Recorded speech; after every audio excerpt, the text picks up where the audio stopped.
고린도후서 6장 7절 진리의 말씀과 하나님의 능력 안에 있어 의의 병기로 좌우하고 영광과 욕됨으로 말미암으며 악한 이름과 아름다운 이름으로 말미암으며 속이는 자 같으나 참되고 무명한 자 같으나 유명한 자요 죽는 자 같으나 보라 우리가 살고 징계를 받는 자 같으나 죽임을 당하지 아니하고 근심하는 자 같으나 항상 기뻐하고 가난한 자 같으나 많은 사람을 부요하게 하고 아무것도 없는 자 같으나 모든 것을 가진 자로다. 10절까지 봉독해.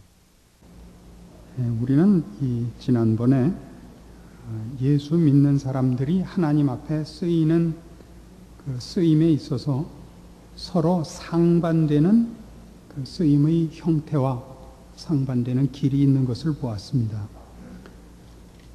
영광과 욕됨으로 말미암고 악한 이름과 아름다운 이름으로 말미암습니다. 하나님께서는 우리를 높이 들어서 쓰시기도 하고 낮춰서 쓰시기도 하고 우리를 넉넉히 해서 쓰기도 하고 우리를 궁핍하게 해서 쓰시기도 합니다. 그 하나님이 쓰시는 양극단, 그래서 인간이 경험할 수 있는 또는 인간이 갈 수 있는 모든 가능성의 한껏 넓혀진 폭 안에는 그 양극단 사이에 아무리 넓은 그 폭이 있다 할지라도 그 속에는 우리가 추구하는 진정한 것이 없다는 것을 보이기 위하여 하나님은 우리를 가장 높이도 혹은 가장 낮게도 쓰십니다. 그런데 지금 오늘 생각하려는 것은 그 다음부터 나오는 말같이 쓰임에 있어서의 여러 형태가 아니라 믿지 않는 사람이 보는 우리와 믿는 사람이 보는 우리, 믿는 자와 불신자 간에 일어나는 상반된 견해를 이제 오늘은 생각을 하게 됩니다. 여기 있는 식으로 얘기하면 속이는 자 같으나 참되고 무명한 자 같으나 유명하고 죽는 자 같으나 살고 징계를 받는 자 같으나 그렇지 않고 근심하는 자 같으나 기뻐하고 가난한 자 같으나 많은 사람을 부요하게 하고 아무것도 없는 자 같으나 모든 것을 가진 자로 소개된 이 세상 사람이 보는 우리와 우리의 인생의 모습, 그리고 우리 성도들이 실제로 제대로 알고 있는 우리의 인생의 내용들에 대한 상반된 견해에 대한 사도 바울의 소개와 우리의 이해를 거기서 확인해 보려고 합니다. 왜 속이는 자 같으나 라는 말이 나옵니까? 왜 속이는 자 같습니까? 믿는 자들은 세상 사람들이 쓰는 식으로 얘기할 때 세상 사람들이 세상에서 추구하는 것과 같은 것을 추구해 보입니다. 행복과 형통을 추구하는 사람으로 보입니다. 그렇지 않습니까? 그러나 실제로 예수를 믿어보면 그러니까 불신자였을 때 기대했던 행복과 형통이 신앙상의 내용이거나 목표가 아니라는 것을 금방 발견합니다. 예수를 안 믿었을 때가 더 고통스러웠습니까? 예수를 믿고 나서가 더 고통스러웠습니까? 그건 이런 것과 같습니다. 공부할 때와 공부 안 할 때, 학교를 들어갔을 때와 학교를 안 들어간 사람하고 어느 쪽이 더 고통스러우냐 이거예요. 늘 예를 들지만 톰 소야의 모험에 나오는 톰이라는 이 어린이는 세상에서 누가 제일 부럽죠? 허클베리 핀이 제일 부럽습니다. 왜요? 숙제가 없으니까. 세수하라 그러는 사람이 없습니다. 거긴 책임이 없고 거긴 고민이 없습니다. 예수를 믿고 나서 평안하고 예수를 믿고 나서 행복한 건 사실입니다. 그러나 그 평안과 행복은 불신자의 눈에서는 그건 평안도 아니고 행복도 아닙니다. 안 그렇습니까? 신자가 갖는 평안은 불신자가 기대한 평안과는 전혀 다른 것입니다. 그러니까 속이는 자 같으죠. 예수 믿으면 만사가 형통하대는데 예수 믿었더니 맨 싸움만 일어난다. 이건 누구나 한 번쯤은 경험한 사건 아닙니까? 이 교회 안에는 전통적으로 노처녀가 많습니다. 왜 그렇죠? 믿는 청년 중엔 쓸만한 청년이 없습니다. 그래서 신앙을 먼저 보고 결혼을 해갖고는 그 뭐 행복한 결혼을 할 가능성이 희박합니다. 그래서 믿지 않는 사람 중에서 가능성 있는 사람을 골라서 결혼을 실제로 했지요. 그랬더니 얼마나 고생을 했습니까? 신앙이 우선한다는 것을 얼마나 뒤늦게 발견을 합니까? 우리가 속이는 자 같은 것은 신앙인들이 쓰는 용어들이 세상 사람들이 쓰는 용어로는 같지만 내용과 사실에 있어서 전혀 다른 것이기 때문에 그렇습니다. 그래서 우리는 속이는 자로 오해되고 무명한 자로 혹은 죽는 자로. 왜요? 세상이 돌아가는 일에 있어서 예수를 믿는 자들은 아무런 도움도 혹은 그 반대도 아닙니다. 아무런 영향력이 없습니다. 예수를 믿는다는 것이 여러분이 만일 정치적인 야심이 있다면 예수를 믿는다는 것이 정치적인 야심에 전혀 도움이 되지 않고 종교가 다르다는 걸로도 기독교와는 사실은 다르다는 걸로도 방해가 되지 않습니다. 예수를 믿는 사람들은 사회의 흐름이나 역사의 흐름에 전혀 아무런 어쨌든 밖으로 볼 때 도무지 영향이 없는 그룹들입니다.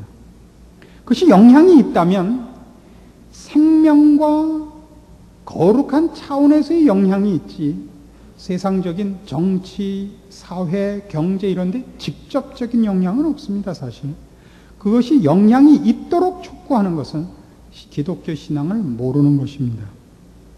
그래서 요즘도 이런 식의 항의를 받습니다. 우리나라 개화기에는 기독교가 민족의 지도자 역할을 했다 이겁니다.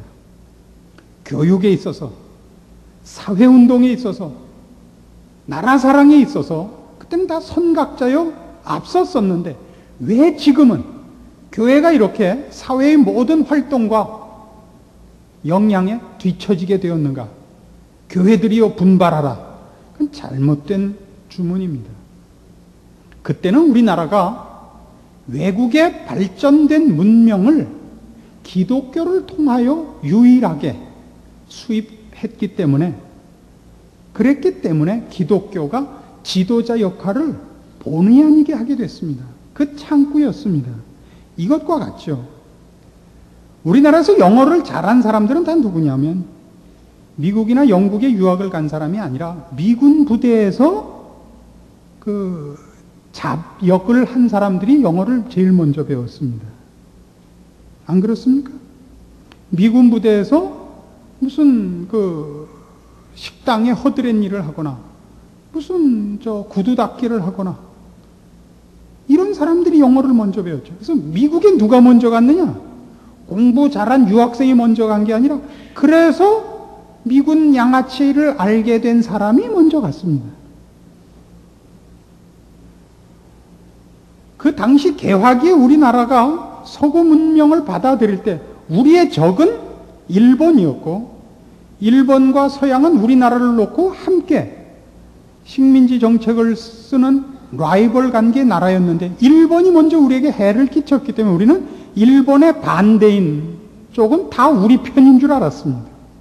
그래서 우리는 영어를 배우고 기독교를 받아들이고 그리고 그 창구를 통해서 우리나라는 진보된 서양의 문물과 사상을 받아들이게 돼서 당시에는 모든 선각자들은 기독교인이다 하는 등식이 성립이 됐습니다. 그러나 정상적인 관계로 돌아와 보니까 그렇지 않습니다. 세상은 속의 진정한 역사는 기독교의 역사가 흐르는 것이 사실이지만 묘하게도 세상적인 권세와 주도권을 잡고 있는 흐름은 언제나 불신자의 힘들입니다. 그렇다고 하나님이 힘이 없으시거나 하나님이 외면하고 계시거나 포기하고 계신 것은 아닙니다. 그건 이 세상의 역사가 끝날 때까지 그럴 것입니다. 기독교가 역사의 주도권을 잡기를 바라는 것은 하나님이 일하시는 방법을 모르는 것입니다. 하나님은 썩는 미랄의 방법을 쓰시지 칼든 정복자의 모습으로는 일 안 하십니다. 그래서 언제나 성경이 예언하듯이 이 세상은 심판으로 끝날 것입니다. 그렇죠? 주님 다시 오실 때 심판하러 오실 것입니다. 이 세상이 심판으로 끝난다는 것은 세상의 흐름이 예수님이 심판하러 오시는 그날까지 심판받을 수밖에 없는 흐름이 주도된 세력으로 간다는 것을 암시하고 있습니다. 그래서 우리는 다 무명한 자요, 속이는 자라고 세상 사람들에 의해서 치부됩니다. 한 걸음 더 나가서 우리는 징계를 받는 자 같고, 근심하는 자 같고, 가난한 사람이요, 아무것도 없는 자로 보여집니다. 기독교가 어떤 힘을 가지려고 하는 것은 이런 차원에서 어긋납니다. 교회 안에 권세를 가진 자나 지혜와 지식을 가진 자나 부한 사람이 많은 것을 자랑하는 것은 사실 그래서 넌센스입니다. 교회 안에는 하나님이 사랑하사 피 흘려 값주고 사신 고귀한 생명들이 들어와 있는 것이지, 그가 세상에서 어떤 지위와 어떤 세상적인 힘을 갖고 있느냐 하는 것은 별로 따질 일이 없습니다. 따질 일이 아주 없진 않지만 따질 때는 그저 다른 걸로 따져야지 그것과 신앙과는 전혀 무관한 것입니다. 그러나 우리는 교회가 힘을 가졌으면, 돈을 가졌으면 그렇게 원하고 있습니다. 오늘 본문이 말하듯이 우리는 그렇지 않습니다. 우리는 누구인가? 지금 세상이 볼 때는 지금까지 나열한 식으로 이런 사람으로 보입니다. 그러나 우리는 다시 8절로 가시면 속이는 자 같지만 참된 자입니다. 참되다는 것은 우리야말로 유일한 진리와 생명을 소유한 자라는 말입니다. 세상이 우리 보고 속인다 그러는 것은 저들이 욕망하는 것을 우리가 갖고 있는 줄 알았는데 우리가 안 갖고 있더라는 얘기입니다. 예수를 믿으면 저들이 원하는 진리, 저들이 원하는 가치를 줄 걸로 생각했는데 그렇지 않더라 말입니다. 그래서 우리를 속인다 그러죠. 아니요. 저들이 헛된 것을 쫓고 있죠. 저들이 속고 있는 것이죠. 우리는 참으로 진리와 생명을 가진 자예요. 영혼을 소유한 자입니다. 우리가 나누려고 하는 것은 그겁니다. 저들이 그것의 가치와 생명과 영혼을 저들이 거부하면서 우리 보고 속이고 있다고 우깁니다. 그래서 이런 식으로 표현하는 것은 우리가 조심해야 됩니다. 그런 의미에서 고독하십니까? 교회로 오십시오. 병드셨습니까? 교회로 오십시오. 실패하셨습니까? 교회로 오십시오. 그럼 굉장히 조심스럽습니다. 그런 표현들은. 왜요? 정말 세상 사람들이 그들이 갖고 있는 가치에서의 고독과 결핍과 실패를 풀기 위하여 신앙을 갖기를 원한다면 그것은 안 됩니다. 우리는 진리와 생명을 전하는 것으로 우리의 사명과 내용을 삼고 있지, 세상의 문제를 해결하거나 세상 사람들의 간절함을 풀기 위하여 우리가 저들을 만날 준비를 하고 있지는 않습니다. 그래서 우리는 무명한 자 같지만 유명한 자입니다. 죽은 자가 아니고 우리는 산 자입니다. 어떻게 해요? 세상이 볼 때 우리는 가치 없고 영향력이 없는 자들입니다. 그러나 저들이 우리에 대해서 시선을 거두질 못합니다. 신자들은 이상한 사람들입니다. 저들은 불신자들의 눈으로 보면 가난한 자요, 근심하는 자요, 지고 있는 자요, 고생과 근심이 많은 자로 보이는데, 우리는 얘기하기를 우린 모든 것을 가진 자요, 우리는 부유한 자요, 우리는 너희에게 줄 곳이 있는 자라고 얘기합니다. 그래서 저들은 언제나 끊임없이 우리를 주시합니다. 예수를 믿는 자는 사회적인 아무런 영향력이 없음에도 불구하고 끊임없이 불신자들의 주시의 대상이 되어 있습니다. 이상하죠? 불교 신자들을 향해서는 세상 사람들은 절대 뭐라고 공격을 하지 않습니다. 예수 믿는 사람 보고는 끊임없이 시비를 겁니다. 끊임없이 시비를 거는 이유는 단 하나입니다. 네가 가진 것의 진정한 정체가 뭐냐라고 묻는 것입니다. 우리는 우리가 믿고 있는 것과 우리가 누구인가가 공개되어 있는 사람입니다. 그렇죠? 그래서 우리 주변에서 누구나 우리를 압니다. 저 사람은 예수 믿는 사람이야 압니다. 저들이 세상적인 것을 추구하고 세상적인 욕심을 낼 때는 우리는 있으나 마나한 존재입니다. 그러나 본인들이 세상 일에 회의를 갖거나 세상 일에서 좌절을 하거나 그래서 이것이 아닌가 보다 혹은 좌절과 실패로 인하여 낙담했을 때는 그럼 너희는 뭐냐? 라고 금방 돌아와 우리와 우리의 정체와 우리의 삶에 대하여 묻습니다. 우린 유명한 자입니다. 우리를 잊고 삽니다. 평생을 잊고 삽니다. 어느 날 깊은 영혼의 찔림을 받고 생각을 합니다. 몇십 년 전 얘기를 다 생각한다. 그때 그 친구가 나에게 이랬었구나. 그때 그래서 이랬구나. 그때 한 말을 기억하고 성경을 사서 보고 교회를 찾아오고 예수를 한번 믿어보기로 한번 시도를 하는 일들이 생깁니다. 그렇게 까마득히 잊고 그렇게 오랫동안 외면했던 그 많은 세월들이 어느 한순간에 보상을 받으며 어느 한순간에 결실하는 것들을 우리는 우리 주변에서 얼마든지 봅니다. 고등학교 다닐 때 제 짝꿍 하나는 왕십리에 살았는데요. 거기 있는 어떤 교회 바로 옆에 사는 거예요. 그 교회에다 매일 돌을 던지는 게 이 친구 하루 일과예요. 새벽마다 종을 치는 거예요, 교회에서. 그 돌을 던지면 그 교회 종 치는 집사님이 그래 악담을 하면서 뭐라 그러는데요. 야, 예수 믿는 사람들은 욕도 잘하더라. 와서 맨날 나한테 하는 얘기예요.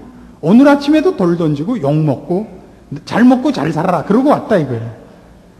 그리고 도대체 예배를 왜 일주일에 2번 보는 게 아니라 몇십 번씩 보냐 이거예요. 왜 그랬더니 요새 이렇게 매일 저녁 사람들이 모여서 울고불고 밤새 난리래요. 부흥회를 하는 거예요. 그게. 봄, 가을로 부흥회를 했었어요, 옛날에는. 그 부흥회를 하는 동안은 새벽 기도, 아침 성경 공부, 저녁 부흥회 찬송가만 2시간 불렀어요. 통행금지 5분 전에 헤어졌다고요. 그게 못 살겠죠, 뭐. 시험 공부를 해야겠는데 계속 떠들고 기도하는. 그러니까 돌 던져서 유리창 깨고 저쪽에서는 저 사탄의 자식 그러고 야, 사탄이 뭐냐? 그 왼수가 예수를 믿었다는 거 아니에요? 무슨 죄로? 종친다고 돌 던진 죄로 어느 날 깊이 좌절을 하고 한강으로 왜 자살은 한강 가서 하나 몰라요. 그때는 그게 다 로맨틱한 옛날 일이었어요. 청계천 같은 데 빠져 죽는 거는 그건 좀 안 됐어요. 한강으로 가는데 돈이 없더래요. 진짜 한강까지 걸어가기로 한 거예요. 가는데 종소리가 들리더래요. 3일 저녁 종치는 소리였어요. 그래서 이 왼수가 마지막으로 도대체 이 왼수들은 왜 매일 종을 치나? 들어갔다가 예수 믿었다는 겁니다. 우린 유명한 사람들입니다. 사회를 변화시키는 것 같지 않습니다. 앞장서서 뭘 하는 것 같지 않습니다. 우리는 잔다크가 아닙니다. 우리는 콘스탄틴 대제가 아닙니다. 그런데 우리 하나하나가 죽은 영혼들을 살려내고 우리를 지켜보는 눈이 있으며 우리로 말미암아 누군가가 그리스도께로 인도됩니다.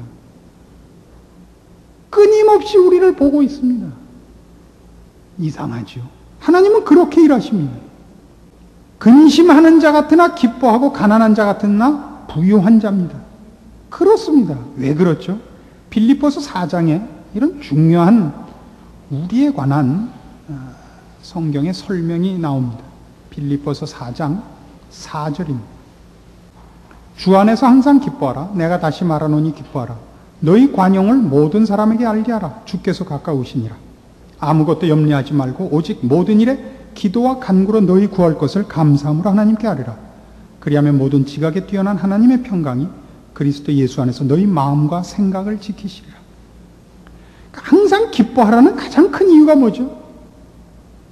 하늘에 계신 너희 하나님이, 내 아버지께서 너를 지키고 있고 내게 필요한 것을 다 알고 있다. 뭐가 걱정이냐? 뭐가 걱정이냐? 겨울이 돼요. 이제 추워질 거예요. 이번 여름 더웠던 거 보니까 이번 겨울에 추우면 큰일 나겠어요. 그래서 애들이 부모 몰래 돈을 모아요. 야, 너는 왜 모으냐? 겨울에 추우면 불 떼려고 연탄값 모아. 이러는 애는 없습니다. 애들이 해야 될 거, 공부나 잘하라 말이에요. 공부나. 숙제나 꼬박꼬박 좀 해가고. 그건 아버지가 알아서 할 거예요. 이게 성경의 얘기예요. 그래서 이게 항상 기뻐하라가 뭐하고 연결되느냐면, 아무것도 염려하지 말고 오직 모든 일에 기도와 간구로 너희 구할 것을 감사함으로 하나님께 하라. 염려하지 말아요. 모든 기쁨의 근거가 어디 있느냐? 하나님이 내 아버지시여. 그가 모든 것을 가지시는데 내게 부족할 것이 무엇이 있겠느뇨? 여기 있어요. 그래서 어디로 하라고요? 그래서 관용을 하라고요. 너희 관용을 모든 사람에게 알게 하라. 그게 5절입니다. 우리가 가진 자입니다. 우리가 나눠준다고 해서, 내 것을 나눠준다고 해서 내게 없어지는 것이 아닙니다. 내 걸 나눠주는 것이 아니라 수도관같이 통과되는 관입니다. 얼마든지 나눠주어도 넉넉한 자들입니다, 우리가. 그래서 우리는 이런 내용들을 통하여 이런 결론에 도달합니다. 이런 것들은, 여기 기록된 오늘 본문에 나오는 이런 표현들은 다 신자의 현실적 형편을 보여주는 것입니다. 신자는 그러니까 이런 세상 사람들에게는 이런 식으로 보이고 우리 스스로가 아는 것은 그것이 아닌 것입니다. 그러나 여기 이제 중요한 문제가 있죠. 다시 말해서 내가 가진 것이 세상 사람들도 좋아하고, 너 그러니까 예수 믿을만 하다가 내 기준이라면, 내 기쁨과 내 믿음의 근거라면 우린 가짜인 겁니다. 그리고 그걸 다른 말로 해서 내가 가진 신앙, 영원한 소망과 하나님의 자녀된 이것 외의 세상적인 것 때문에 내 믿음이 흔들린다면 우리는 연약한 믿음의 소유자인 것입니다.